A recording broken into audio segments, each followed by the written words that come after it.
श्रीमद्भागवत महापुराण चतुर्थ स्कंद विंज अध्याय 26। राजा पुरंजन का शिकार खेलने वन में जाना और रानी का कुपित होना। श्री नारद जी कहते हैं, राजन, एक दिन राजा पुरंजन अपना विशाल धनुष, सोने का कवच और अक्षय तरकस धारण कर अपने 11वें सेनापति के साथ 5 घोड़ों के शीघ्रगामी रथ में बैठकर पंचप्रस्थ नाम के वन में गया। उस रथ में 2 ईशादंत बम, 2 पहिए, 1 धुरी, 3 ध्वजदंड, 5 डोरियां, 1 लगाम, 1 सारथी, 1 बैठने का स्थान, 2 जुए, 5 आयुध और 7 आवरण थे। वह 5 प्रकार की चालों से चलता था तथा उसका सास बाज सब सुनहरा था। यद्यपि राजा के लिए अपनी प्रिया को क्षण भर भी छोड़ना कठिन था, किंतु उस दिन उसे शिकार का ऐसा शौक लगा कि उसकी भी परवाह न कर वह बड़े गर्व से धनुष बाण चढ़ाकर आखेट करने लगा। इस समय आसुरी वृत्ति बढ़ जाने से उसका चित्त बड़ा कठोर और दयाशून्य हो गया था। इससे उसने अपने तीखे बाणों से बहुत से निर्दोष जंगली जानवरों का वध कर डाला। जिसकी मांस में अत्यंत आसक्ति हो, वह राजा केवल शास्त्र प्रदर्शित कर्मों के लिए वन में जाकर आवश्यकतानुसार अनिश्चित पशुओं का वध करे, व्यर्थ पशु हिंसा न करे। शास्त्र इस प्रकार उच्छृंखल प्रवृत्ति को नियंत्रित करता है। जो विद्वान इस प्रकार शास्त्रनियत कर्मों का आचरण करता है, वह उस कर्मानुष्ठान से प्राप्त हुए ज्ञान के कारणभूत कर्मों से लिप्त नहीं होता। नहीं तो मनमाना कर्म करने से मनुष्य अभिमान के वशीभूत होकर कर्मों में बंध जाता है तथा गुण प्रवाह रूप संसार चक्र में पड़कर विवेक बुद्धि के नष्ट हो जाने से अधम योनियों में जन्म लेता है। पुरंजन के तरह तरह के पंखों वाले बाणों से छिन्न भिन्न होकर अनेकों जीव बड़े कष्ट के साथ प्राण त्यागने लगे। उसका वह निर्दयतापूर्ण जीव संहार देखकर सभी दयालु पुरुष बहुत दुखी हुए। वे इसे सह नहीं सके। इस प्रकार वहां खरगोश, सुअर, भैंसे, नीलगाय, कृष्ण मृग, साही तथा और भी बहुत से मेध्य पशुओं का वध करते करते राजा पुरंजन बहुत थक गया। तब वह भूख प्यास से अत्यंत शिथिल हो वन से लौटकर राजमहल में आया। वहां उसने यथायोग्य रीति से स्नान और भोजन से निवृत्त हो कुछ विश्राम करके थकान दूर की। फिर गंध, चंदन और माला आदि से सुसज्जित हो सब अंगों में सुंदर सुंदर आभूषण पहने। तब उसे अपनी प्रिया की याद आई। वह भोजनादि से तृप्त, हृदय में आनंदित, मद से उन्मत्त और काम से व्यथित होकर अपनी सुंदरी भार्या को ढूंढने लगा, किंतु उसे वह कहीं भी दिखाई न दी। प्राचीन बरही। तब उसने चित्त में कुछ उदास होकर अंतःपुर की स्त्रियों से पूछा, सुंदरियों, अपनी स्वामिनी के सहित तुम सब पहले की ही तरह कुशल से हो न? क्या कारण है आज इस घर की संपत्ति पहले जैसी सुहावनी नहीं जान पड़ती? घर में माता अथवा पतिप्रायणा भार्या न हो तो वह घर बिना पहिए के रथ के समान हो जाता है। फिर उसमें कौन बुद्धिमान दीन पुरुषों के समान रहना पसंद करेगा? अतः बताओ, वह सुंदरी कहाँ है जो दैख समुद्र में डूबने पर मेरी विवेक बुद्धि को पद पद पर जागृत करके मुझे उस संकट से उबार लेती है? स्त्रियों ने कहा, नरनाथ, मालूम नहीं आज आपकी प्रिया ने क्या ठानी है। शत्रुघ्न, देखिए, वे बिना बिछौने के पृथ्वी पर ही पड़ी हुई हैं। श्री नारद जी कहते हैं, राजन, उस स्त्री के संग से राजा पुरंजन का विवेक नष्ट हो चुका था, इसलिए अपनी रानी को पृथ्वी पर अस्त व्यस्त अवस्था में पड़ी देखकर वह अत्यंत व्याकुल हो गया। उसने दुखित हृदय से उसे मधुर वचनों द्वारा बहुत कुछ समझाया, किंतु उसे अपनी प्रेसी के अंदर अपने प्रति प्रणयकोप का कोई चिन्ह नहीं दिखाई दिया। वह मनाने में भी बहुत कुशल था, इसलिए अब पुरंजन ने उसे धीरे धीरे मनाना आरंभ किया। उसने पहले उसके चरण छुए और फिर गोद में बिठाकर बड़े प्यार से कहने लगा। पुरंजन बोला, सुंदरी, वे सेवक तो निश्चय ही बड़े अभागे हैं, जिनके अपराध करने पर स्वामी उन्हें अपना समझकर शिक्षा के लिए उचित दंड नहीं देते। सेवक को दिया हुआ स्वामी का दंड तो उस पर बड़ा अनुग्रह ही होता है। जो मूर्ख हैं, उन्हीं को क्रोध के कारण अपने हितकारी स्वामी के किए हुए उस उपकार का पता नहीं चलता। सुंदर दंतावली और मनोहर भौहों से शोभा पाने वाली मनस्विनी, अब यह क्रोध दूर करो और एक बार मुझे अपना समझकर प्रणय भार तथा लज्जा से झुका हुआ एवं मधुर मुस्कानमयी चितवन से सुशोभित अपना मनोहर मुखड़ा दिखाओ। अहो, भ्रमर पंक्ति के समान नीली अलकावली, उन्नत नासिका और सुमधुर वाणी के कारण तुम्हारा वह मुखारविंद कैसा मनमोहक जान पड़ता है। वीर पत्नी, यदि किसी दूसरे ने तुम्हारा कोई अपराध किया हो तो उसे बताओ। यदि वह अपराधी ब्राह्मण कुल का नहीं है तो मैं उसे अभी दंड देता हूँ।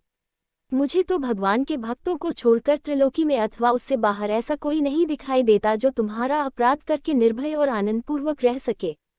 प्रिय, मैंने आज तक तुम्हारा मुख कभी तिलकहीन, उदास, मुरझाया हुआ, क्रोध के कारण डरावना, कांतिहीन और स्नेहशून्य नहीं देखा, और न कभी तुम्हारे सुंदर स्तनों को ही शोकाश्रुओं से भीगा तथा बिंबाफुल सदृश अधरों को स्निग्ध केसर की लीला से रहित देखा है। मैं व्यसनवश तुमसे बिना पूछे शिकार खेलने चला गया, इसलिए अवश्य अपराधी हूँ। फिर भी अपना समझकर तुम मुझ पर प्रसन्न हो जाओ, कामदेव के विषम बाणों से अधीर होकर जो सर्वदा अपने अधीन रहता है, उस अपने प्रिय पति को उचित कार्य के लिए भला और कौन कामिनी स्वीकार नहीं करती। चतुर्थ स्कंद, सप्तविंश अध्याय 27।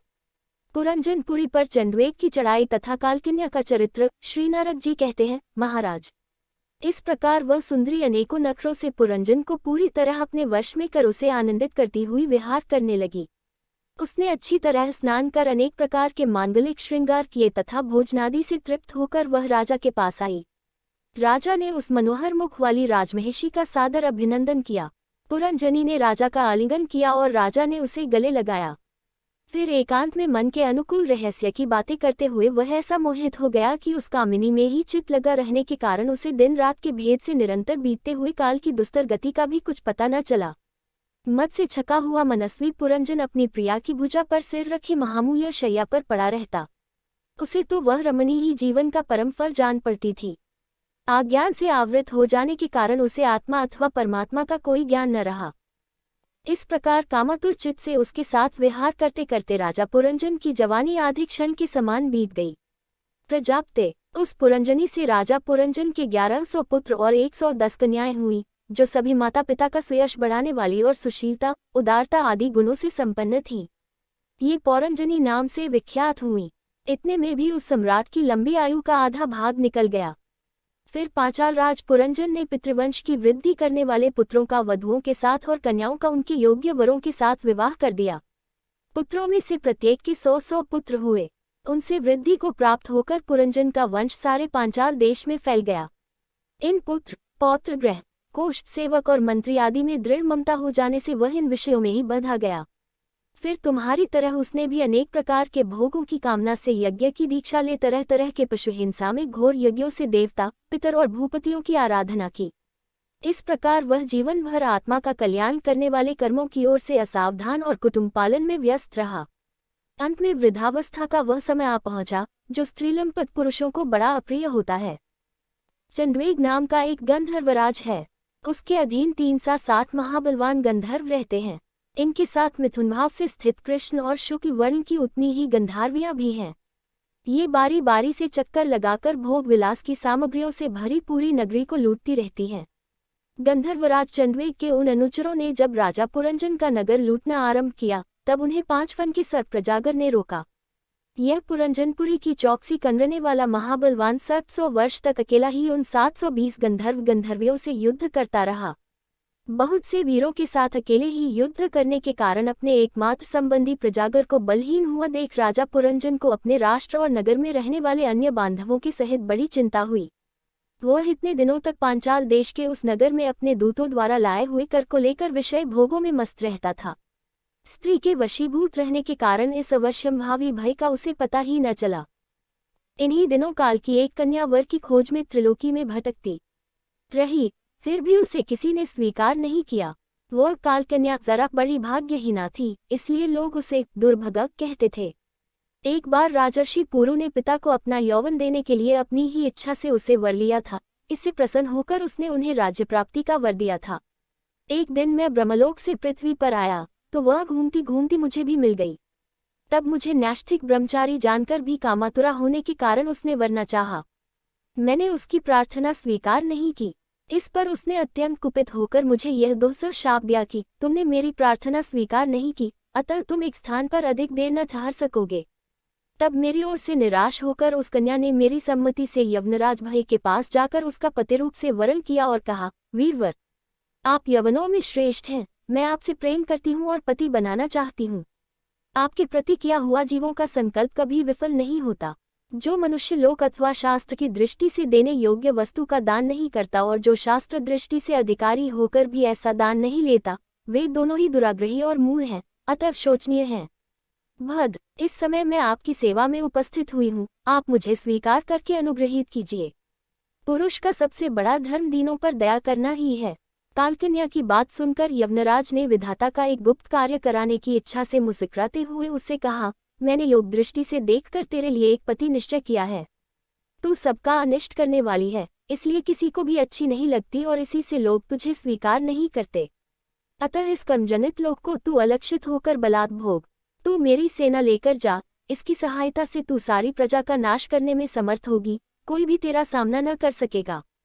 यह प्रज्वार नाम का मेरा भाई है और तू मेरी बहन बन जा। तुम दोनों के साथ मैं अव्यक्त गति से भयंकर सेना लेकर सारे लोकों में विचरूंगा। चतुर्थ स्कंद, अष्टविंश अध्याय 28। पुरंजन को स्त्रीयोनि की प्राप्ति और अविज्ञात के उपदेश से उसका मुक्त होना। श्री नारद जी कहते हैं, राजन, फिर भय नामक यवनराज के आज्ञाकारी सैनिक प्रज्वार और कालकन्या के साथ इस पृथ्वीतल पर सर्वत्र विचरने लगे।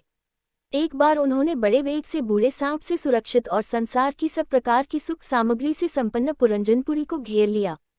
तब जिसके चंगुल में फंसकर पुरुष शीघ्र ही निहसार हो जाता है, वह कालकन्या बलात् उस पुरी की प्रजा को भोगने लगी। उस समय वे यवन भी कालकन्या के द्वारा भोगी जाती हुई उस पुरी में चारों ओर से भिन्न भिन्न द्वारों से घुसकर उसका विध्वंस करने लगे। पुरी के इस प्रकार पीड़ित किए जाने पर उसके स्वामित्व का अभिमान रखने वाले तथा ममताग्रस्त बहुकुटुंबी राजा पुरंजन को भी नाना प्रकार के क्लेश सताने लगे। कालकन्या के आलिंगन करने से उसकी सारी श्री नष्ट हो गई तथा अत्यंत विषयासक्त होने के कारण वह बहुत दीन हो गया, उसकी विवेक शक्ति नष्ट हो गई। गंधर्व और यवनों ने बलात् उसका सारा ऐश्वर्य लूट लिया। उसने देखा कि सारा नगर नष्ट भ्रष्ट हो गया है। पुत्र, पौत्र, भृत्य और अमात्य वर्ग प्रतिकूल होकर अनादर करने लगे हैं। स्त्री स्नेह शून्य हो गई है। मेरी देह को कालकन्या ने वश में कर रखा है और पांचाल देश शत्रुओं के हाथ में पड़कर भ्रष्ट हो गया है। यह सब देखकर राजा पुरंजन अपार चिंता में डूब गया और उसे उस विपत्ति से छुटकारा पाने का कोई उपाय न दिखाई दिया। कालकन्या ने जिन्हें निहसार कर दिया था, उन्हीं भोगों की लालसा से वह दीन था। अपनी पारलौकिकी गति और बंधुजनों के स्नेह से वंचित रहकर उसका चित्त केवल स्त्री और पुत्र के लालन पालन में ही लगा हुआ था। ऐसी अवस्था में उनसे बिछुड़ने की इच्छा न होने पर भी उसे उस पुरी को छोड़ने के लिए बाध्य होना पड़ा, क्योंकि उसे गंधर्व और यवनों ने घेर रखा था तथा कालकन्या ने कुचल दिया था। इतने में ही यवनराज भय के बड़े भाई प्रज्वार ने अपने भाई का प्रिय करने के लिए उस सारी पुरी में आग लगा दी। जब वह नगरी जलने लगी, तब पुरवासी, सेवकवृंद, संतान वर्ग और कुटुंब की स्वामिनी के सहित कुटुंबवत्सल पुरंजन को बड़ा दैख हुआ। नगर को कालकन्या के हाथ में पड़ा देख उसकी रक्षा करने वाले सर्प को भी बड़ी पीड़ा हुई, क्योंकि उसके निवास स्थान पर भी यवनों ने अधिकार कर लिया था और प्रज्वार उस पर भी आक्रमण कर रहा था। जब उस नगर की रक्षा करने में वह सर्वथा असमर्थ हो गया, तब जिस प्रकार जलते हुए वृक्ष की कोट में रहने वाला सर्प उससे निकल जाना चाहता है, उसी प्रकार उसने भी महान कष्ट से कांपते हुए वहां से भोगने की इच्छा की। उसके अंग प्रत्यंग ढीले पड़ गए थे तथा गंधर्वों ने उसकी सारी शक्ति नष्ट कर दी थी। अतः जब यवन शत्रुओं ने उसे जाते देखकर रोक दिया, तब वह दुखी होकर रोने लगा। ग्रहासक्त पुरंजन देह गेहादि में मैं मेरेपन का भाव रखने से अत्यंत बुद्धिहीन हो गया था। स्त्री के प्रेम पाश में फंसकर वह बहुत दीन हो गया था। अब जब इनसे बिछुड़ने का समय उपस्थित हुआ, तब वह अपने पुत्री, पुत्र, पौत्र, पुत्रवधू, दामाद, नौकर और घर, खजाना तथा अन्यान्य जिन पदार्थों में उसकी ममता भर शेष थी, उनका भोग तो कभी का छूट गया था, उन सबके लिए इस प्रकार चिंता करने लगा। हाय, मेरी भार्या तो बहुत घर गृहस्थी वाली है। जब मैं परलोक को चला जाऊंगा, तब यह असहाय होकर किस प्रकार अपना निर्वाह करेगी। इसे इन बाल बच्चों की चिंता ही खा जाएगी। यह मेरे भोजन किए बिना भोजन नहीं करती थी और स्नान किए बिना स्नान नहीं करती थी, सदा मेरी ही सेवा में तत्पर रहती थी। मैं कभी रूठ जाता था तो यह बड़ी भयभीत हो जाती थी और झिड़कने लगता तो डर के मारे चुप रह जाती थी। मुझसे कोई भूल हो जाती तो यह मुझे सचेत कर देती थी। मुझ में इतना अधिक स्नेह है कि यदि मैं कभी परदेश चला जाता था तो यह विरहव्यथा से सूखकर कांटा हो जाती थी।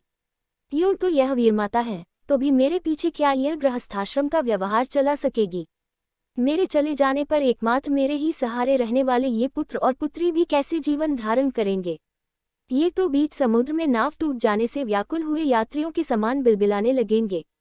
यद्यपि ज्ञान दृष्टि से उसे शोक करना उचित न था, फिर भी अज्ञानवश राजा पुरंजन इस प्रकार दीनबुद्धि से अपने स्त्री पुत्रादि के लिए शोकाकुल हो रहा था। इसी समय उसे पकड़ने के लिए वहां भय नामक यवनराज आ धमका। जब यवन लोग उसे पशु के समान बांधकर अपने स्थान को ले चले, तब उसके अनुचरगण अत्यंत आतुर और शोकाकुल होकर उसके साथ हो लिए। यवनों द्वारा रोका हुआ सर्प भी उस पुरी को छोड़कर इन सब के साथ ही चल दिया। उसके जाते ही सारा नगर छिन्न भिन्न होकर अपने कारण में लीन हो गया। इस प्रकार महाबली यवनराज के बलपूर्वक खींचने पर भी राजा पुरंजन ने अज्ञानवश अपने हितैषी एवं पुराने मित्र विज्ञात का स्मरण नहीं किया। उस निर्दय राजा ने जिन यज्ञपशुओं की बलि दी थी, वे उसकी दी हुई पीड़ा को याद करके उसे क्रोधपूर्वक कुठारों से काटने लगे। वह वर्षों तक विवेकहीन अवस्था में अपार अंधकार में पड़ा निरंतर कष्ट भोगता रहा। स्त्री की आसक्ति से उसकी यह दुर्गति हुई थी। अंत समय में भी पुरंजन को उसी का चिंतन बना हुआ था। इसलिए दूसरे जन्म में वह नृपश्रेष्ठ विदर्भराज के यहाँ सुंदरी कन्या होकर उत्पन्न हुआ। जब यह विदर्भ नंदिनी विवाह योग्य हुई, तब विदर्भराज ने घोषित कर दिया कि इसे सर्वश्रेष्ठ पराक्रमी वीर ही ब्याह सकेगा। तब शत्रुओं के नगरों को जीतने वाले पांड्य नरेश महाराज मलयध्वज ने सम्रभूमि में समस्त राजाओं को जीतकर उसके साथ विवाह किया। उससे महाराज मलयध्वज ने एक श्यामलोचना कन्या और उससे छोटे 7 पुत्र उत्पन्न किए, जो आगे चलकर द्रविड़ देश के 7 राजा हुए। फिर उनमें से प्रत्येक पुत्र के बहुत बहुत पुत्र उत्पन्न हुए, जिनके वंशधर इस पृथ्वी को मनवंतर के अंत तक तथा उसके बाद भी भोगेंगे। राजा मलयध्वज की पहली पुत्री बड़ी व्रतशीला थी। उसके साथ अगस्त्य ऋषि का विवाह हुआ। उससे उनके दृढ़च्युत नाम का पुत्र हुआ और दृढ़च्युत के इक्ष्वा हुआ। अंत में राजर्षि मलयध्वज पृथ्वी को पुत्रों में बांटकर भगवान श्री कृष्ण की आराधना करने की इच्छा से मलय पर्वत पर चले गए।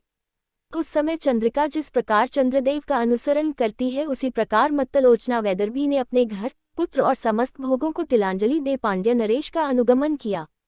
वहां चंद्रवसा, ताम्रपर्णी और वटोदका नाम की 3 नदियां थीं। उनके पवित्र जल में स्नान करके वे प्रतिदिन अपने शरीर और अंतःकरण को निर्मल करते थे। वहां रहकर उन्होंने कंद, बीज, मूल, फल, पुष्प, पत्ते, तृण और जल से ही निर्वाह करते हुए बड़ा कठोर तप किया। इससे धीरे धीरे उनका शरीर बहुत सूख गया। महाराज मलयध्वज ने सर्वत्र समदृष्टि रखकर शीत उष्ण, वर्षा वायु, भूख प्यास, प्रिय अप्रिय और सुख दुख आदि सभी द्वंद्वों को जीत लिया। तप और उपासना से वासनाओं को निर्मूल कर तथा यम नियमादि के द्वारा इंद्रिय, प्राण और मन को वश में करके वे आत्मा में ब्रह्म भावना करने लगे। इस प्रकार 100 दिव्य वर्षों तक स्थानों के समान निश्चल भाव से एक ही स्थान पर बैठे रहे। भगवान वासुदेव में सुदृढ़ प्रेम हो जाने के कारण इतने समय तक उन्हें शरीरादि का भी भान न हुआ। गुरुस्वरूप साक्षात श्रीहरि के उपदेश किए हुए तथा अपने अंतःकरण में सब ओर स्फुरित होने वाले विशुद्ध विज्ञान दीपक से उन्होंने देखा कि अंतःकरण की वृत्ति का प्रकाशक आत्मा स्वप्नावस्था की भांति देहादि समस्त उपाधियों में व्याप्त तथा उनसे पृथक भी है। ऐसा अनुभव करके वे सब ओर से उदासीन हो गए। फिर अपनी आत्मा को परब्रह्म में और परब्रह्म को आत्मा में अभिन्नता रूप से देखा और अंत में इस अभेद चिंतन को भी त्याग कर सर्वथा शांत हो गए। इस समय पतिप्रायणा वैदर्भी सब प्रकार के भोगों को त्याग कर अपने परमधर्मज्ञ पति मलयध्वज की सेवा बड़े प्रेम से करती थी।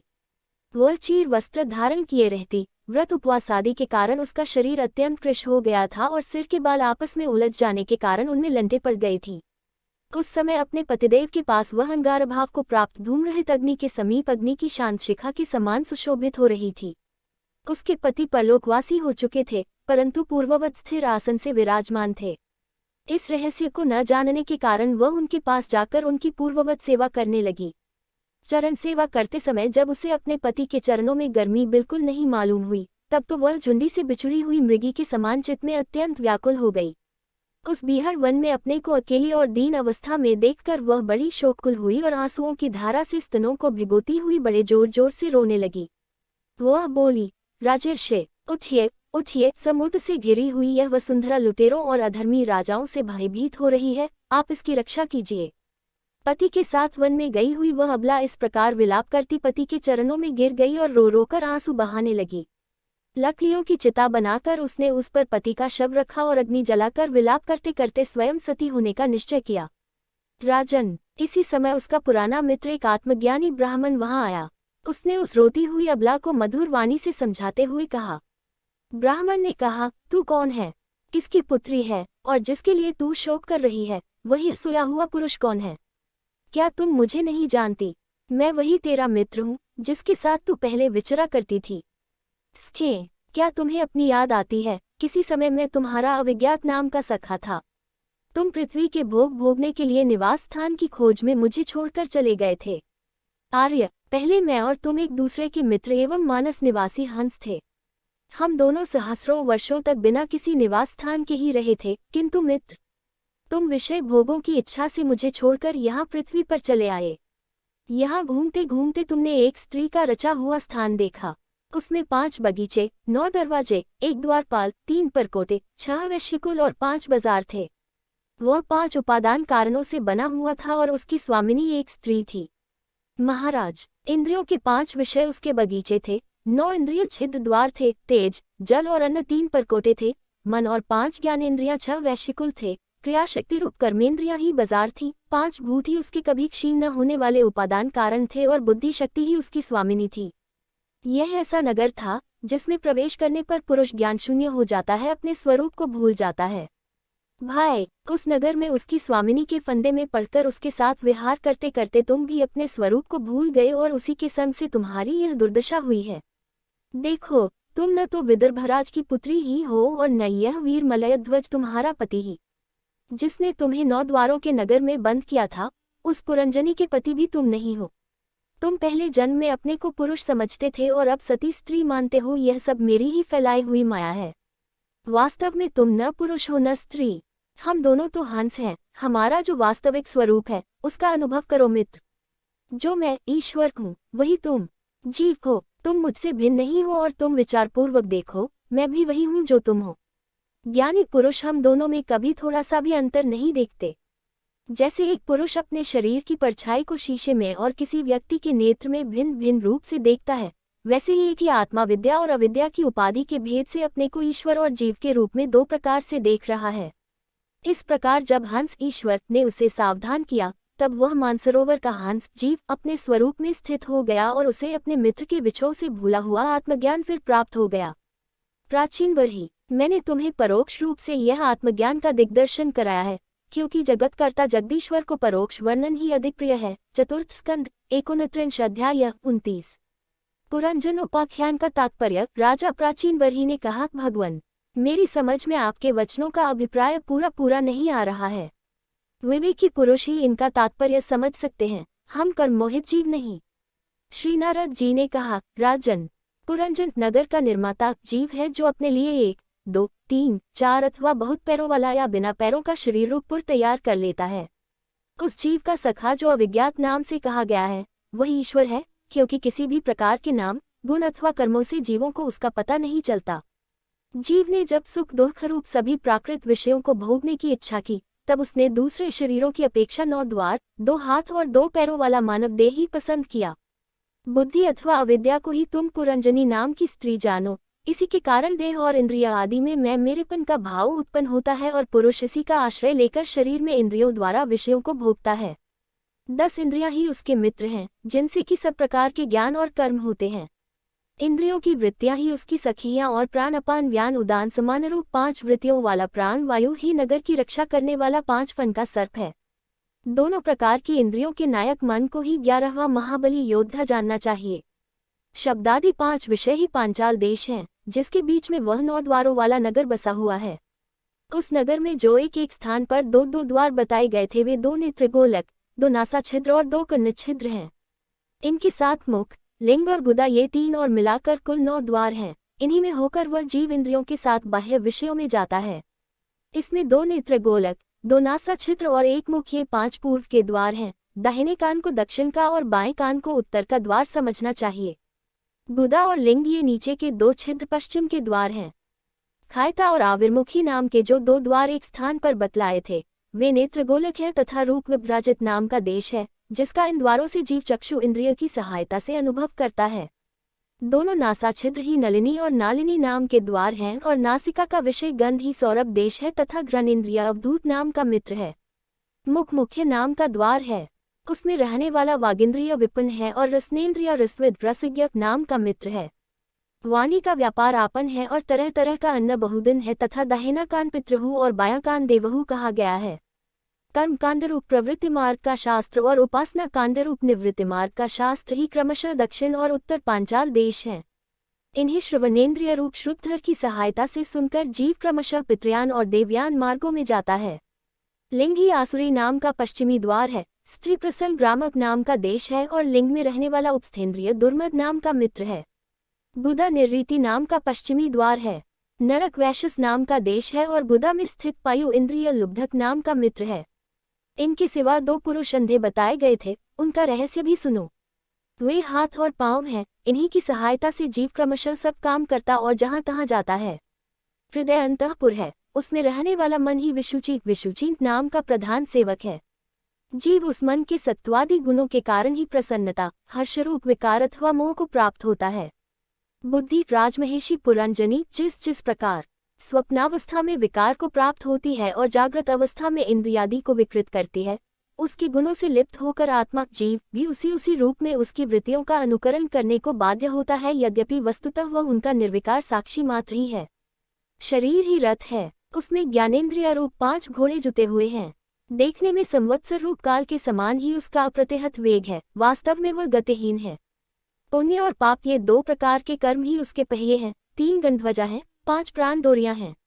मन बागडोर है, बुद्धि सारथी है, हृदय बैठने का स्थान है, सुख दुख आदि द्वंद्व जुए हैं, इंद्रियों के 5 विषय उसमें रखे हुए आयुध हैं और त्वचा आदि 7 धातुएं उसके आवरण हैं। 5 कर्मेंद्रियां उसकी 5 प्रकार की गति हैं। इस रथ पर चढ़कर रथी रूप यह जीव मृग तृष्णा के समान मिथ्या विषयों की ओर दौड़ता है। 11 इंद्रियां उसकी सेना हैं तथा 5 ज्ञानेंद्रियों के द्वारा उन इंद्रियों के विषयों को न्यायपूर्वक ग्रहण करना ही उसका शिकार खेलना है। जिसके द्वारा काल का ज्ञान होता है वह संवत्सर ही चंद्रवेग नामक गंधर्वराज है। उसके अधीन जो 360 गंधर्व बताए गए थे वे दिन हैं और 360 गंधर्वियां रात्रि हैं। ये बारी बारी से चक्कर लगाते हुए मनुष्य की आयु को हरते रहते हैं। वृद्धावस्था ही साक्षात कालकन्या है, उसे कोई भी पुरुष पसंद नहीं करता। तब मृत्यु रूप यवनराज ने लोक का संहार करने के लिए उसे बहन मानकर स्वीकार कर लिया।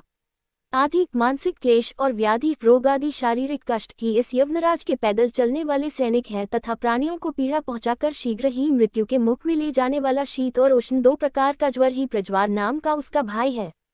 इस प्रकार यह देहाभिमानी जीव अज्ञान से आच्छादित होकर अनेक प्रकार के आदि भौतिक, आध्यात्मिक और आदिदैविक कष्ट भोगता हुआ 100 वर्ष तक मनुष्य शरीर में पड़ा रहता है। वस्तुतः तो वह निर्गुण है, किंतु प्राण, इंद्रिय और मन के धर्मों को अपने में आरोपित कर मैं मेरेपन के अभिमान से बंधकर क्षुद्र विषयों का चिंतन करता हुआ तरह तरह के कर्म करता रहता है। यह यद्यपि स्वयं प्रकाश है, तथापि जब तक सबके परम गुरु आत्मस्वरूप श्री भगवान के स्वरूप को नहीं जानता तब तक प्रकृति के गुणों में ही बंधा रहता है। उन गुणों का अभिमानी होने से वह विवश होकर सात्विक, राजस और तामस कर्म करता है तथा उन कर्मों के अनुसार भिन्न भिन्न योनियों में जन्म लेता है। वह कभी तो सात्विक कर्मों के द्वारा प्रकाश बहु स्वर्गादि लोक प्राप्त करता है, कभी राजसी कर्मों के द्वारा दैखमय रजोगुनी लोकों में जाता है और कभी तमोगुनी कर्मों के द्वारा शोक बहुल तमोमयी योनियों में जन्म लेता है। इस प्रकार अपने कर्म और गुणों के अनुसार देवयोनि, मनुष्य योनि अथवा पशु पक्षी योनि में जन्म लेकर वह अज्ञानांध जीव कभी पुरुष, कभी स्त्री और कभी नपुंसक होता है। जिस प्रकार बेचारा भूख से व्याकुल कुत्ता दर दर भटकता हुआ अपने प्रारब्धानुसार कहीं डंडा खाता है और कहीं भात खाता है, उसी प्रकार यह जीव चित्त में नाना प्रकार की वासनाओं को लेकर ऊंचे नीचे मार्ग से ऊपर नीचे अथवा मध्य के लोकों में भटकता हुआ अपने कर्मानुसार सुखदायक भोगता रहता है। आधिदैविक, आधिभौतिक और आध्यात्मिक इन 3 प्रकार के दुखों में से किसी भी एक से जीव का सर्वथा छुटकारा नहीं हो सकता। यदि कभी वैसा जान पड़ता है तो वह केवल तात्कालिक निवृत्ति ही है। वह ऐसी ही है जैसे कोई सिर पर भारी बोझा ढोकर ले जाने वाला पुरुष उसे कंधे पर रख ले। इसी तरह सभी प्रतिक्रिया दुख निवृत्ति जाननी चाहिए। यदि किसी उपाय से मनुष्य एक प्रकार के दैख से छुट्टी पाता है तो दूसरा दैख आकर उसके सिर पर सवार हो जाता है।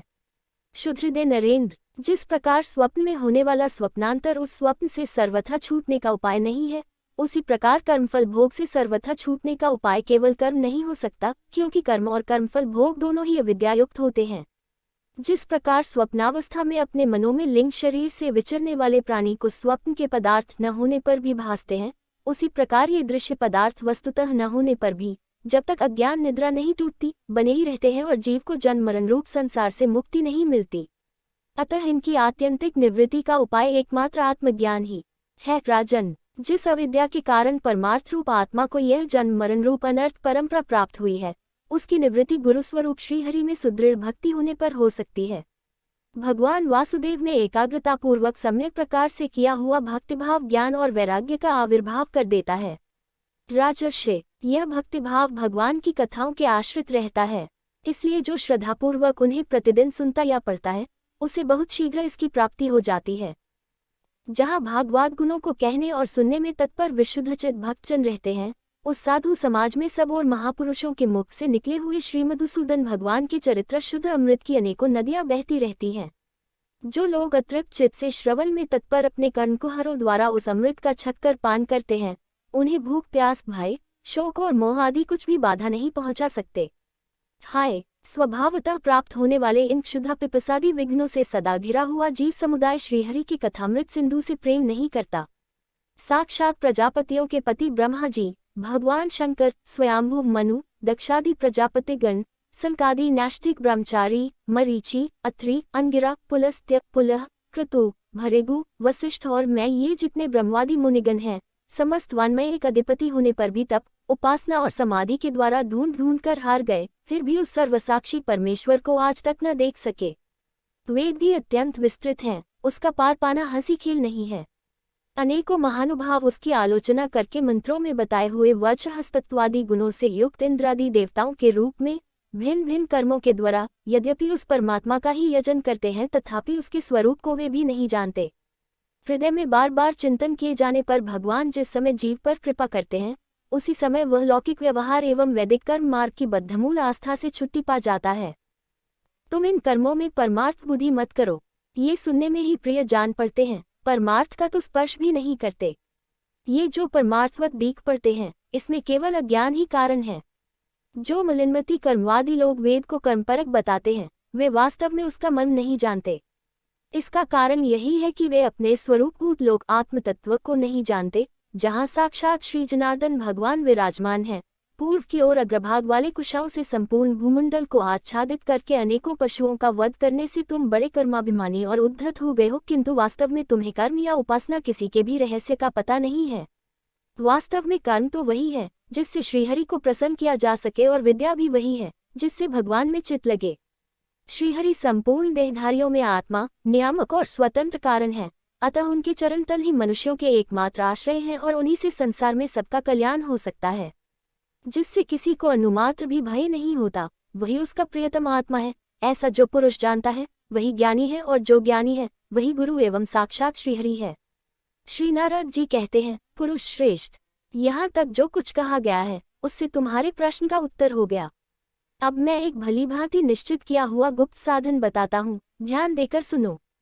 पुष्पवाटिका में अपनी हरिणी के साथ विहार करता हुआ एक हरिण मस्त घूम रहा है। वह दूब आदि छोटे छोटे अंकुरों को चर रहा है। उसके कान भौरों के मधुर गुंजार में लग रहे हैं। उसके सामने ही दूसरे जीवों को मारकर अपना पेट पालने वाले भेड़िए ताक लगाए खड़े हैं, और पीछे से शिकारी व्याध ने बींधने के लिए उस पर बाण छोड़ दिया है। परंतु हरिण इतना बेसुध है कि उसे इसका कुछ पता नहीं है। एक बार इस हरिण की दशा पर विचार करो। इस रूपक का आशय सुनो। यह मृतप्राय हरिण तुम ही हो, तुम अपनी दशा पर विचार करो। पुष्पों की तरह ये स्त्रियां केवल देखने में सुंदर हैं, इन स्त्रियों के रहने का घर ही पुष्पवाटिका है। इसमें रहकर तुम पुष्पों के मधु और गंध के समान शुद्ध सकौम कर्मों के फलरूप जीव और जनेन्द्रिय को प्रिय लगने वाले भोजन तथा स्त्री संग आदि तुच्छ भोगों को ढूंढ रहे हो। स्त्रियों से घिरे रहते हो और अपने मन को तुमने उन्हीं में फंसा रखा है। स्त्री पुत्रों का मधुर भाषण ही भौरों का मधुर गुंजार है, तुम्हारे कान उसी में अत्यंत आसक्त हो रहे हैं। सामने ही भेड़ियों के झुंड के समान काल के अंश दिन और रात तुम्हारी आयु को हर रहे हैं, परंतु तुम उनकी कुछ भी परवाह न कर गृहस्थी के सुखों में मस्त हो रहे हो। तुम्हारे पीछे गुपचुप लगा हुआ शिकारी काल अपने छिपे हुए बाण से तुम्हारे हृदय को दूर से ही बींध डालना चाहता है। इस प्रकार अपने को मृग की सी स्थिति में देखकर तुम अपने चित्त को हृदय के भीतर निरुद्ध करो और नदी की भांति प्रवाहित होने वाली श्रवणेन्द्रिय की बाह्य वृत्ति को चित्त में स्थापित करो। अंतर्मुखी करो, जहाँ कामी पुरुषों की चर्चा होती रहती है। उस गृहस्थाश्रम को छोड़कर परमहंसों के आश्रय श्रीहरि को प्रसन्न करो और क्रमशः सभी विषयों से विरत हो जाओ। राजा प्राचीन बरही ने कहा, भगवान, आपने कृपा करके मुझे जो उपदेश दिया उसे मैंने सुना और उस पर विशेष रूप से विचार भी किया। मुझे कर्म का उपदेश देने वाले इन आचार्यों को निश्चय ही इसका ज्ञान नहीं है। यदि ये इस विषय को जानते तो मुझे इसका उपदेश क्यों न करते। विप्रवर, मेरे उपाध्यायों ने आत्मतत्व के विषय में मेरे हृदय में जो महान संशय खड़ा कर दिया था उसे आपने पूरी तरह से काट दिया। इस विषय में इंद्रियों की गति न होने के कारण मंत्रदृष्टा ऋषियों को भी मोह हो जाता है। वेदवादियों का कथन जगह जगह सुना जाता है कि पुरुष इस लोक में जिसके द्वारा कर्म करता है उस स्थूल शरीर को यही छोड़कर परलोक में कर्मों से ही बने हुए दूसरी देह से उनका फल भोगता है। किंतु यह बात कैसे हो सकती है, क्योंकि उन कर्मों का कर्ता स्थूल शरीर तो यही नष्ट हो जाता है। इसके सिवा जो कर्म यहाँ किए जाते हैं वे तो दूसरे ही क्षण में अदृश्य हो जाते हैं। वे परलोक में फल देने के लिए किस प्रकार पुनः प्रकट हो सकते हैं। श्री नारद जी ने कहा, राजन, स्थूल शरीर तो लिंग शरीर के अधीन है, अतः कर्मों का उत्तरदायित्व उसी पर है। जिस मन प्रधान लिंग की सहायता से मनुष्य कर्म करता है वह तो मरने के बाद भी उसके साथ रहता ही है, अतः वह परलोक में अप्रोक्ष रूप से स्वयं उसी के द्वारा उनका फल भोगता है। स्वप्नावस्था में मनुष्य इस जीवित शरीर का अभिमान तो छोड़ देता है, किंतु इसी के समान अथवा इससे भिन्न प्रकार के पशु पक्षी आदि शरीर से वह मन में संस्कार रूप से स्थित कर्मों का फल भोगता रहता है। इस मन के द्वारा जीव जिन स्त्री पुत्रादि को ये मेरे हैं और देहादि को यह मैं हूँ ऐसा कहकर मानता है, उनके किए हुए पाप पुण्यादिरूप कर्मों को भी यह अपने ऊपर ले लेता है और उनके कारण इसे व्यर्थ ही फिर जन्म लेना पड़ता है। जिस प्रकार ज्ञानेंद्रिय और कर्मेंद्रिय दोनों की चेष्टाओं से उनके प्रेरक चित्त का अनुमान किया जाता है, उसी प्रकार चित्त की भिन्न भिन्न प्रकार की वृत्तियों से पूर्वजन्म के कर्मों का भी अनुमान होता है। अतः कर्म अदृष्ट रूप से फल देने के लिए कालांतर में मौजूद रहते हैं। कभी कभी देखा जाता है कि जिस वस्तु का इस शरीर से कभी अनुभव नहीं किया, जिसे न कभी देखा न सुना ही, उसका स्वप्न में वह जैसी होती है वैसा ही अनुभव हो जाता है। तुम निश्चय मानो कि लिंग देह के अभिमानी जीव को उसका अनुभव पूर्वजन्म में हो चुका है, उसकी मन में वासना भी नहीं हो सकती। तुम्हारा कल्याण हो। मन ही मनुष्य के पूर्व रूपों को तथा भावी शरीर आदि को भी बता देता है और जिनका भावी जन्म होने वाला नहीं होता, उन तत्ववेताओं की विदेह मुक्ति का पता भी उनके मन से ही लग जाता है। कभी कभी स्वप्न में देश काल अथवा क्रिया संबंधी ऐसी बातें भी देखी जाती हैं जो पहले कभी देखी या सुनी नहीं गई, जैसे पर्वत की चोटी पर समुद्र, दिन में तारे अथवा अपना सिर कटा दिखाई देना इत्यादि। इनके दिखने में निद्रा दोष को ही कारण मानना चाहिए।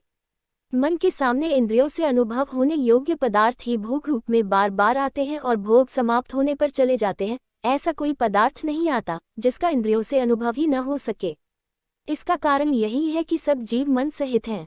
साधारणतः तो सब पदार्थों का क्रमशः ही भान होता है, किंतु यदि किसी समय भगवत चिंतन में लगा हुआ मन विशुद्ध सत्व में स्थित हो जाए तो उसमें भगवान का संसर्ग होने से एक साथ समस्त विश्व का ही भान हो सकता है, जैसे राहु दृष्टि का विषय न होने पर भी प्रकाशात्मक चंद्रमा के संसर्ग से दिखने लगता है।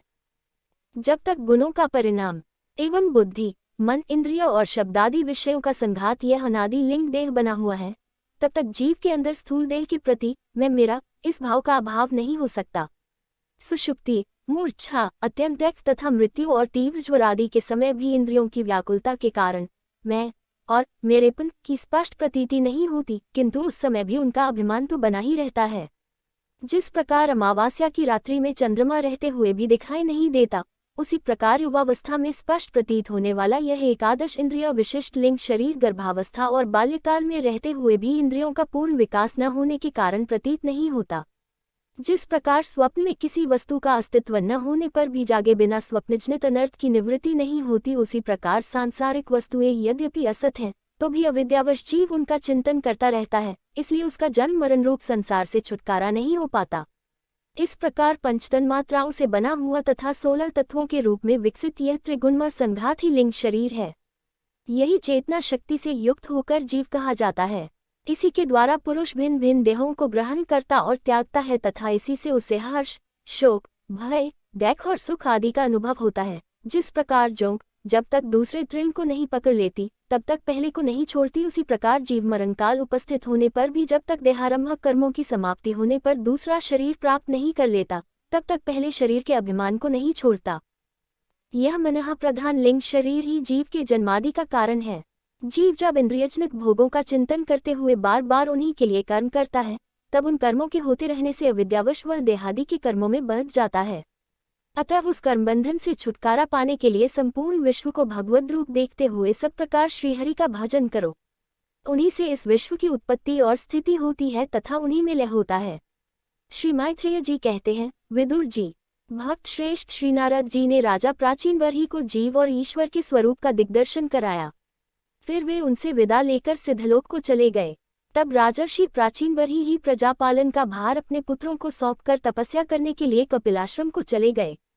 वहां उन वीरवर ने समस्त विषयों की आसक्ति छोड़ एकाग्र मन से भक्तिपूर्वक श्रीहरि के चरण कमलों का चिंतन करते हुए सारूप्य पद प्राप्त किया। निष्पाप विदुर जी, देवर्षि नारद के परोक्ष रूप से कहे हुए इस आत्मज्ञान को जो पुरुष सुनेगा या सुनाएगा वह शीघ्र ही लिंगदेह के बंधन से छूट जाएगा। देवर्षि नारद के मुख के निकला हुआ यह आत्मज्ञान भगवान मुकुंद के यश से संबंध होने के कारण त्रिलोकी को पवित्र करने वाला, अंतःकरण का शोधक तथा परमात्म पद को प्रकाशित करने वाला है।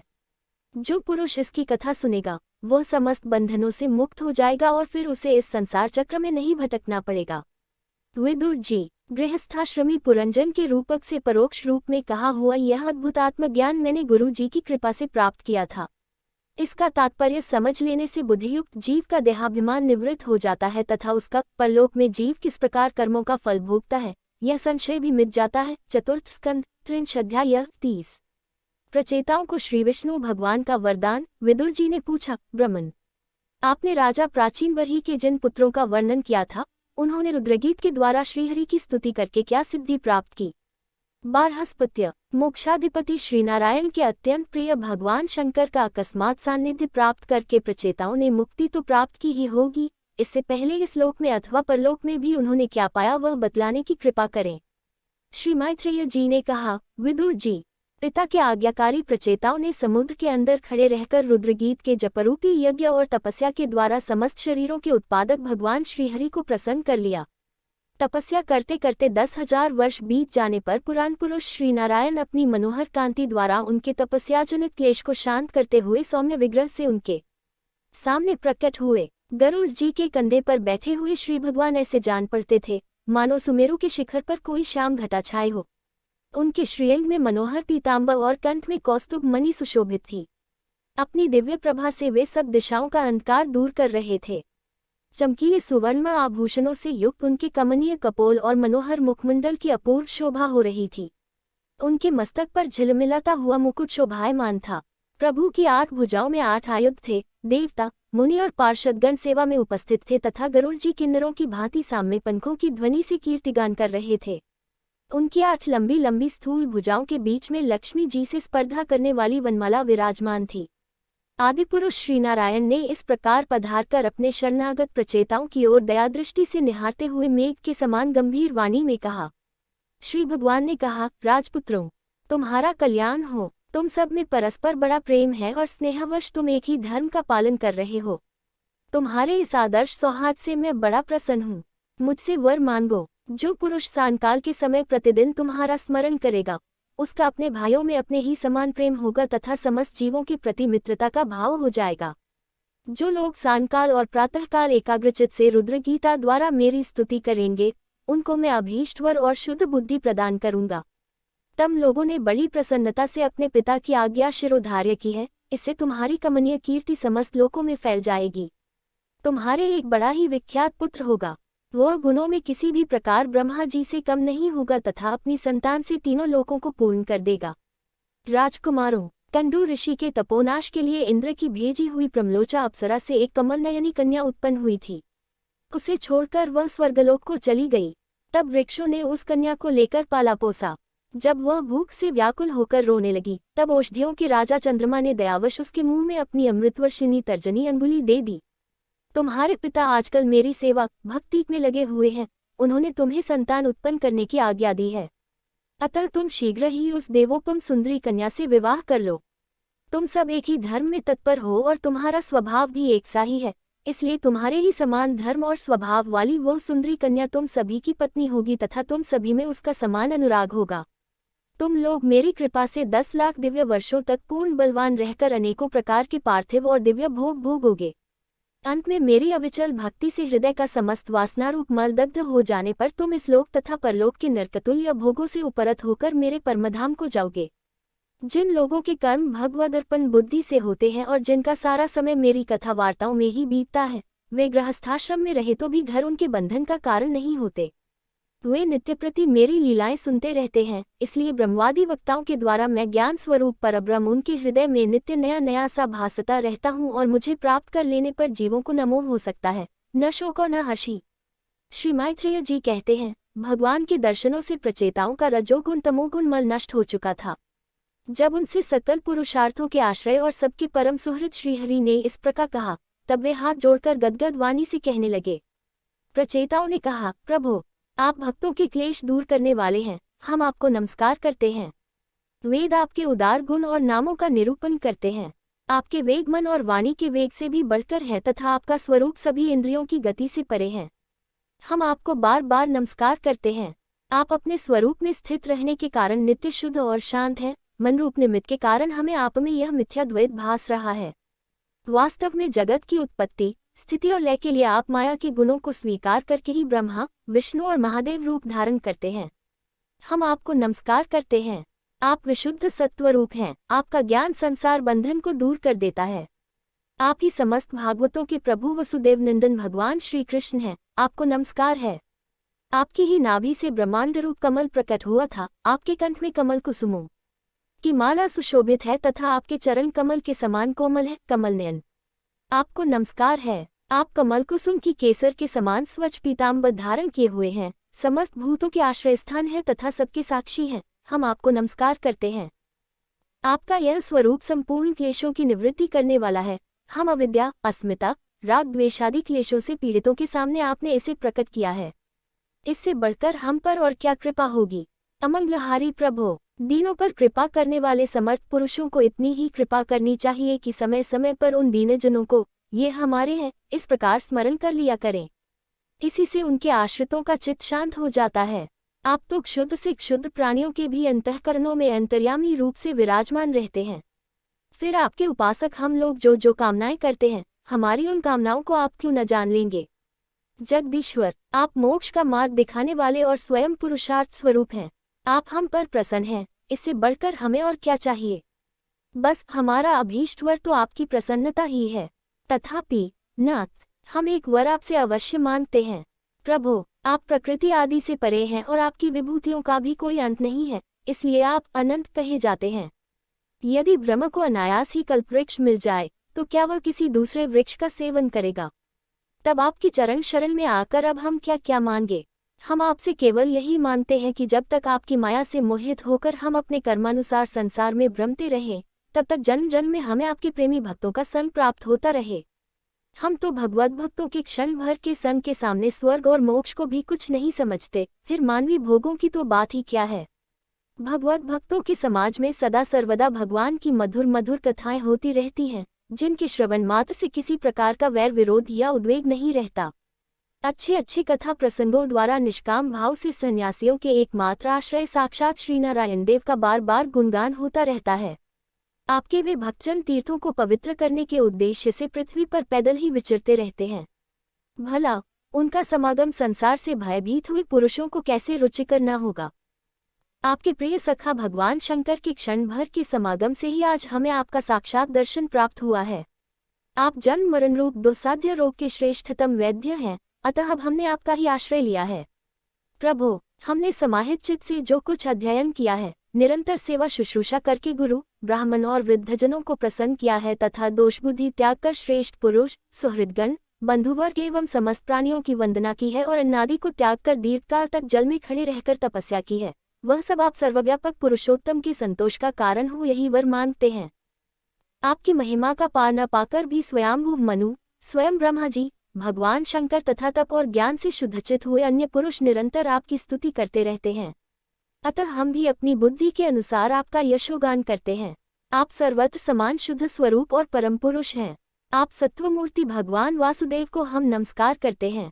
श्री मैत्रेय जी कहते हैं, विदुर जी, प्रचेताओं के इस प्रकार स्तुति करने पर शरणागत वत्सल श्री भगवान ने प्रसन्न होकर कहा, तथास्तु। अप्रतिहत प्रभाव श्रीहरि की मधुर मूर्ति के दर्शनों से सभी प्रचेताओं के नेत्र तृप्त नहीं हुए थे, इसलिए वे उन्हें जाने देना नहीं चाहते थे, तथापि वे अपने परमधाम को चले गए। इसके पश्चात प्रचेताओं ने समुद्र के जल से बाहर निकलकर देखा कि सारी पृथ्वी को ऊंचे ऊंचे वृक्षों ने ढक दिया है, जो मानो स्वर्ग का मार्ग रोकने के लिए ही इतने बढ़ गए थे। यह देखकर वे वृक्षों पर बड़े कुपित हुए। तब उन्होंने पृथ्वी को वृक्ष, लता आदि से रहित कर देने के लिए अपने मुख से प्रचंड वायु और अग्नि को छोड़ा, जैसे कालाग्नि रुद्र प्रलय काल में छोड़ते हैं। जब ब्रह्मा जी ने देखा कि वे सारे वृक्षों को भस्म कर रहे हैं, तब वे वहां आए और प्राचीन बरही के पुत्रों को उन्होंने युक्तिपूर्वक समझाकर शांत किया। फिर जो कुछ वृक्ष वहां बचे थे, उन्होंने डरकर ब्रह्मा जी के कहने से वह कन्या लाकर प्रचेताओं को दी। प्रचेताओं ने भी ब्रह्मा जी के आदेश से उस मारिशा नाम की कन्या से विवाह कर लिया। इसी के गर्भ से ब्रह्मा जी के पुत्र दक्ष ने श्री महादेव जी की अवज्ञा के कारण अपना पूर्व शरीर त्याग कर जन्म लिया। इन्हीं दक्ष ने चाक्षुष मनवंतर आने पर, जब कालक्रम से पूर्वसर्ग नष्ट हो गया, भगवान की प्रेरणा से इच्छानुसार नवीन प्रजा उत्पन्न की। इन्होंने जन्म लेते ही अपनी कांति से समस्त तेजस्वियों का तेज छीन लिया। ये कर्म करने में बड़े दक्ष कुशल थे, इसी से इनका नाम दक्ष हुआ। इन्हें ब्रह्मा जी ने प्रजापतियों के नायक के पद पर अभिषिक्त कर सृष्टि की रक्षा के लिए नियुक्त किया और इन्होंने मरीचि आदि दूसरे प्रजापतियों को अपने अपने कार्य में नियुक्त किया। चतुर्थ स्कंद 31 अध्याय 31। प्रचेताओं को श्री नारद जी का उपदेश और उनका परम पद लाभ। श्री मैत्रेय जी कहते हैं, विदुर जी, 10 लाख वर्ष बीत जाने पर जब प्रचेताओं को विवेक हुआ, तब उन्हें भगवान के वाक्यों की याद आई और वे अपनी भार्या मारिशा को पुत्र के पास छोड़कर तुरंत घर से निकल पड़े।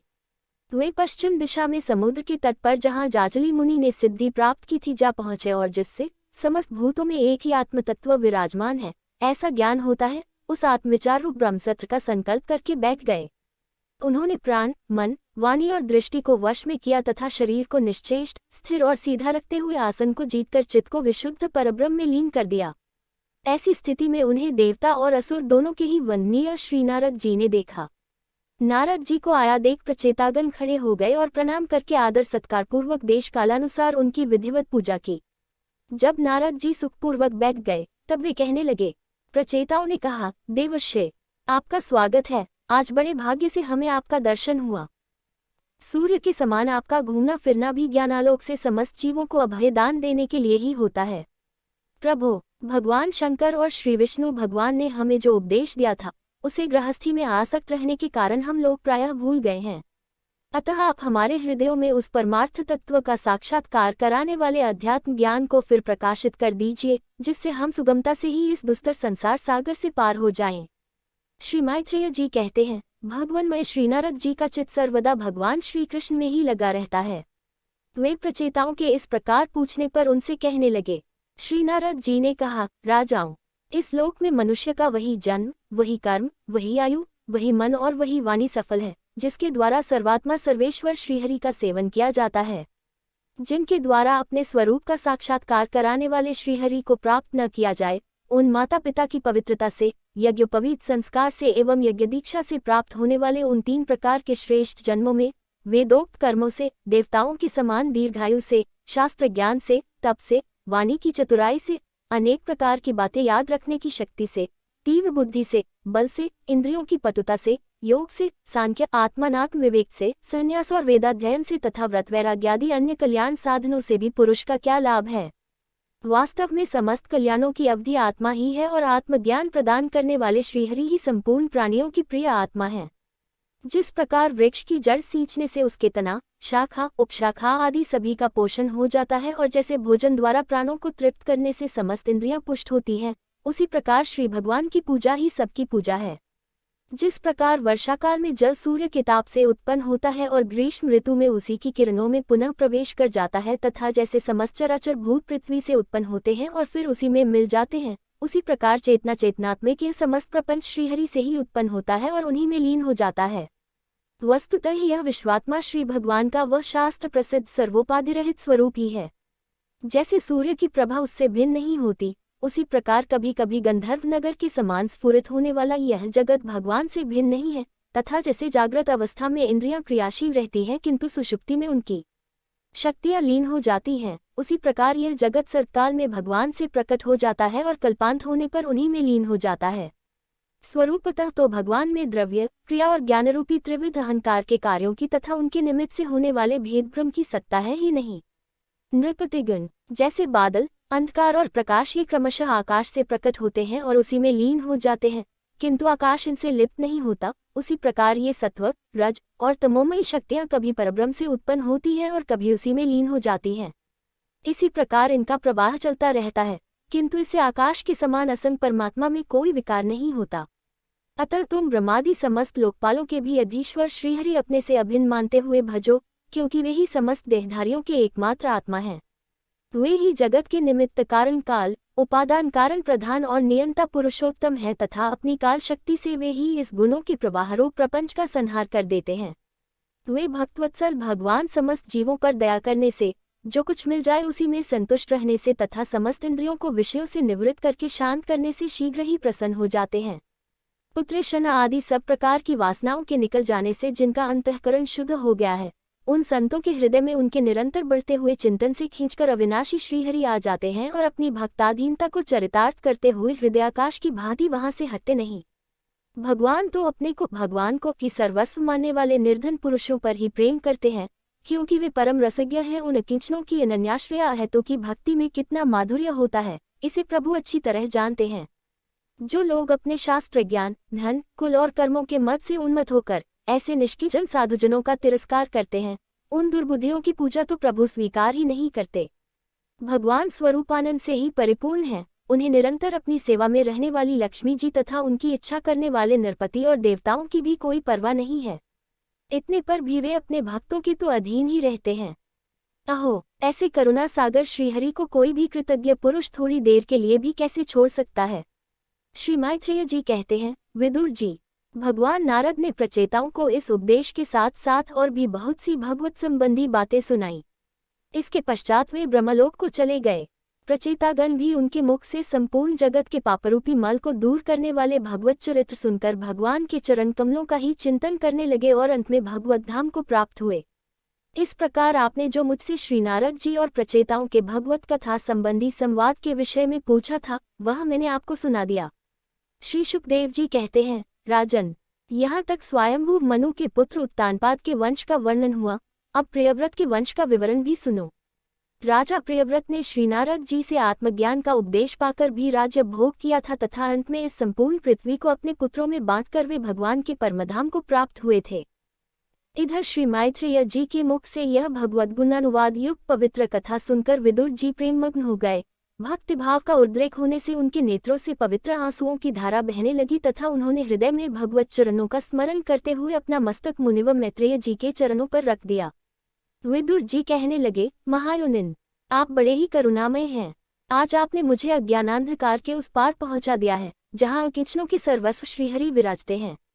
श्री शुकदेव जी कहते हैं, मैत्रेय जी को उपर्युक्त कृतज्ञता सूचक वचन कहकर तथा प्रणाम कर विदुर जी ने उनसे आज्ञा ली और फिर शांतचित होकर अपने बंधुजनों से मिलने के लिए वे हस्तिनापुर चले गए। जो पुरुष भगवान के शरणागत परमभागवत राजाओं का यह पवित्र चरित्र सुनेगा, उसे दीर्घायु, धन, सुयश, क्षेम, सद्गति और ऐश्वर्य की प्राप्ति होगी। चतुर्थ स्कंद समाप्त। हरि ओम। इस प्रकार श्रीमद्भागवत महापुराण चतुर्थ स्कंद के 31 अध्याय समाप्त हुए।